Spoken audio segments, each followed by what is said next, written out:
is how you manage the game properly. But your opponent was unable to do that at that moment, trying to clear the ball with the goalkeeper. But in the end, slight tackle immediately lets you scoring that second goal. But are you compared to last year and this year? What we say is the difference in the game and play style from previous years. The game is slightly different from last year. It's a very attacking game this year, so it is difficult to keep a clean sheet. You always have to outscore your opponent. Yo. So I think that's the major difference this year, and you can use different formations. I've seen people use 4-5-1. I've seen people use 4-4-1-1, 4-2-3-1, even 4-2-1-3. That was very open 25. I've seen a couple of people use it. 4-4-2-2 is also very good. So I think it depends on how you want to play. Speaking about formations, how important is it for every player coming to this tournament to be tactically fluid? Because you know you meet opponents who most likely use the same formation with you, and if those opponents at that moment are better than you using that formation, it might cost you some heavy mistakes in game.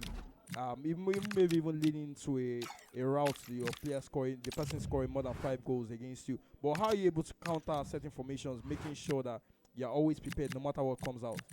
I think it's a matter of style of play, because almost every formation is good in this game. Although for people that like to hold the ball, they like to play 4-5-1, and the rats of the game. So and playing against someone like that is actually very annoying. But 4-4-1-1 has been my go-to formation, and it's been the go-to formation for a lot of people. It's very balanced. You can attack well, you can defend well, and it counters most other formations. It's not OP in anything, but it's very balanced. We speak about OP being OP yeah at the Johnny minute. We can see Flick trying to make some banter on the side. We'll also be seeing him very soon in the commentary booth also to give us his thoughts.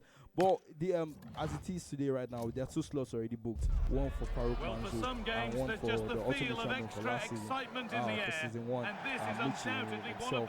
But this season, what will you say is your goal, and what do you want to improve on from what happened last year? Joining me, going over it for commentary, is the midfielder turned expert analyst Stuart Robson. And hopefully we've got some goals and drama on the way. It's Paris Saint-Germain. But I wouldn't want to say it here, so my opponents will know what to expect from me. Real. Yes, and we're on the way right here between Billion Dollar and Merlin. That man with the wand trying to magically move his way in this match. Ooh, an early penalty right here. One we did say about Merlin.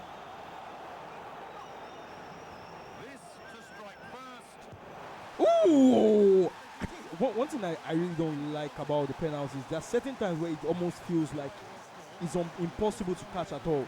No matter how much maybe you move early or you position your goalkeeper properly. The thing is, I think once you guess right, you most likely have like 80%, 85% chance of catching it once you guess right. So I think the other 15% is a function of how the game goes. Yeah, because even I act, what I'm acting, oh, can this be another one? Still one goal in this match. What I'm even speaking about is, it almost looks like once someone plays it at the top right corner or the top left corner, there's no way for your goalkeeper to save it at that moment. Okay, so I think the only way you can save it, is you move your goalkeeper one step and then dive that direction. So if you're in the middle and then you dive to that direction, you might not catch it. Perfectly anticipated. Great insight from that man, the champion of episode 7. That man we call Mr. Oga.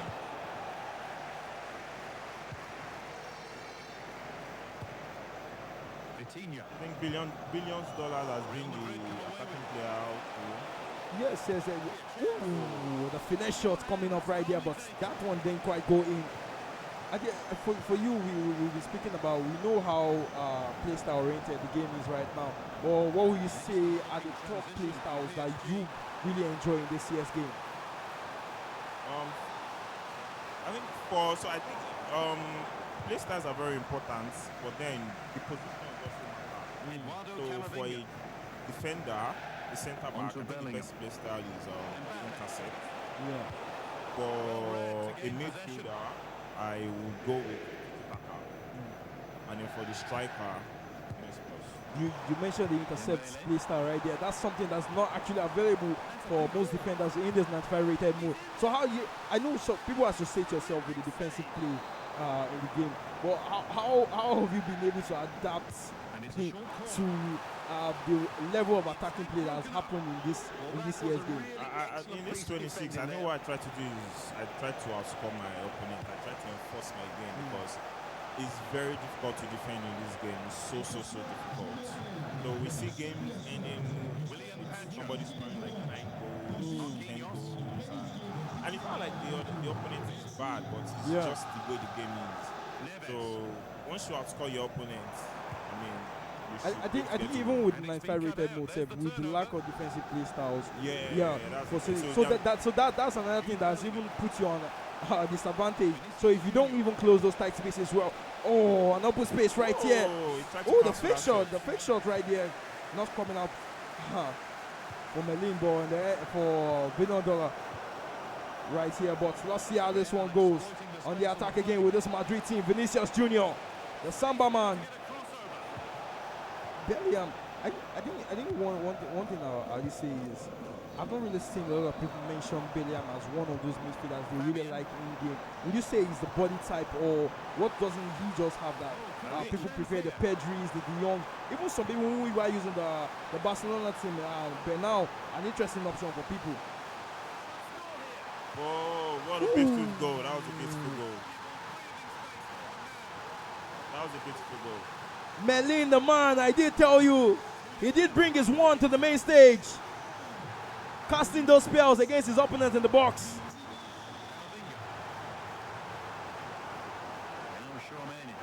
Bilondela clearly not happy about this one. He's been having a lot of space from the Vinicius Junior, but he's not been capitalizing. I think his decision making has been the problem in this game. Yes. We can hear some friendly banter here in the arena saying that the part might not be good for $1 billion. But you know, excuses come out when you're losing. An interesting choice again. I know it's something that is being used in real life by coaches. Valverde at right back, because we know Trent sometimes might be sometimes maybe even the kick-up mode is being caught lacking when facing those spacing wingers. But Valverde is an interesting choice. And very, very useful also with his body type.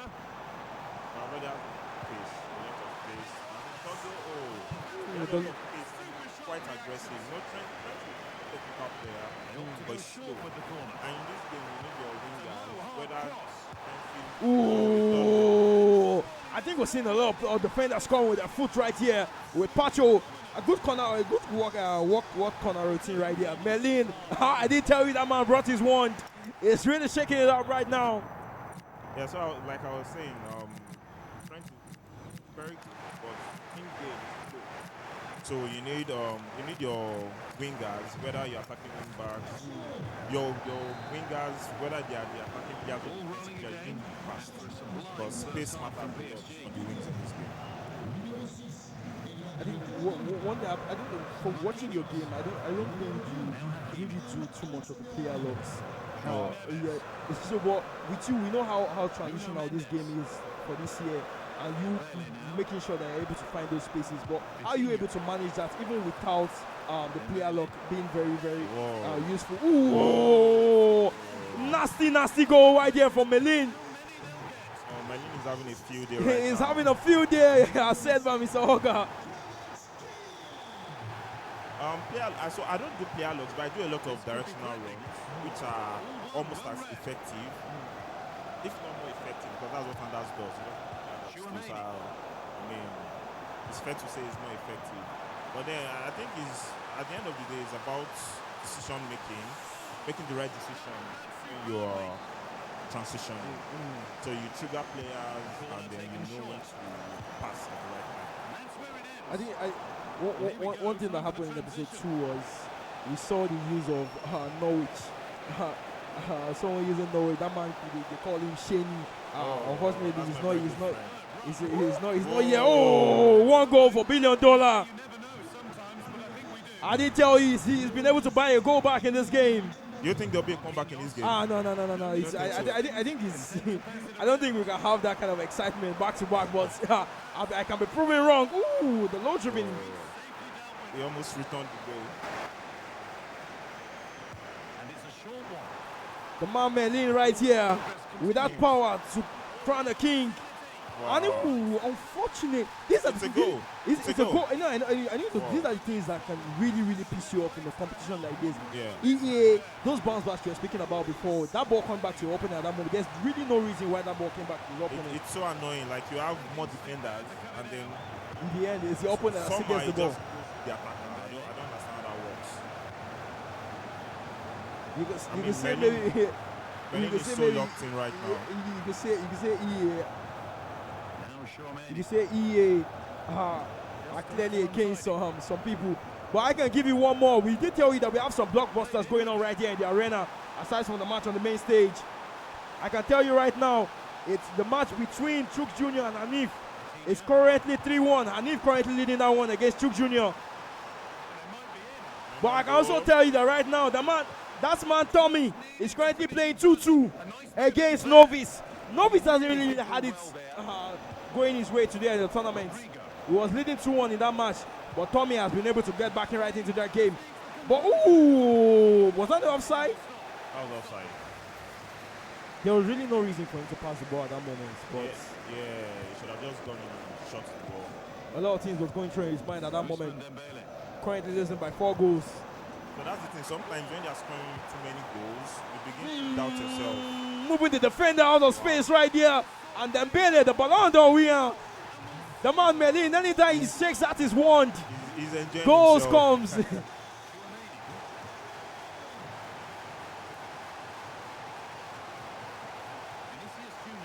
We've really had high scoring games on the main stage, and I think that's one thing that even helps us as commentators. We are not able to catch our breath right here. The double triangle, another move that is quite very effective. Yeah, I think one of the updates they released actually left it to an extent, but because I know at the beginning when it was so overpowered, you do the double triangle, it easily moves through 4 players, and you're wondering what else do you have to do to defend in this scenario. Looking at you get pissed off. So the double triangle and also the first time they reduce the effectiveness of tiki-taka. So the first time passes also. That one, actually. Wow. And this might just be another case of the Chelsea match against the PSG team. It's currently 7-1.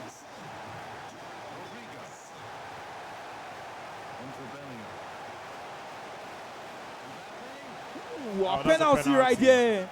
A cheap one to give away.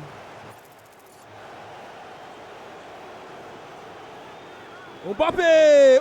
Oh, something to take home for $1 billion.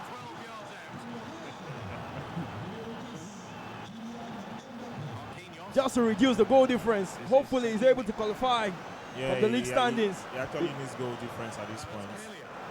Especially if he didn't win his first game. But that man Merlin is looking to do more damage. Mbappe into space. Mbappe's through. Great pass, Vinicius Junior.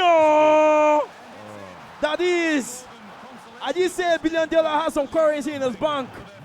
He's buying some goals right here. I was actually surprised that pass came out. He had like 3 defenders there. See, which is I thought space was wide open actually.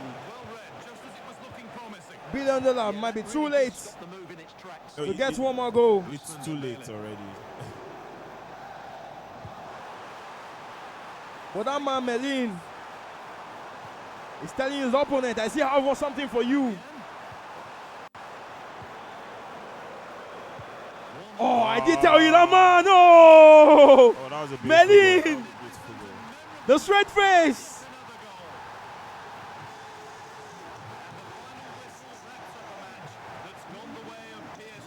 Coming to an end, 11-goal thriller. Even though it was one-sided. 8-3 the scoreline. Great all-round performance.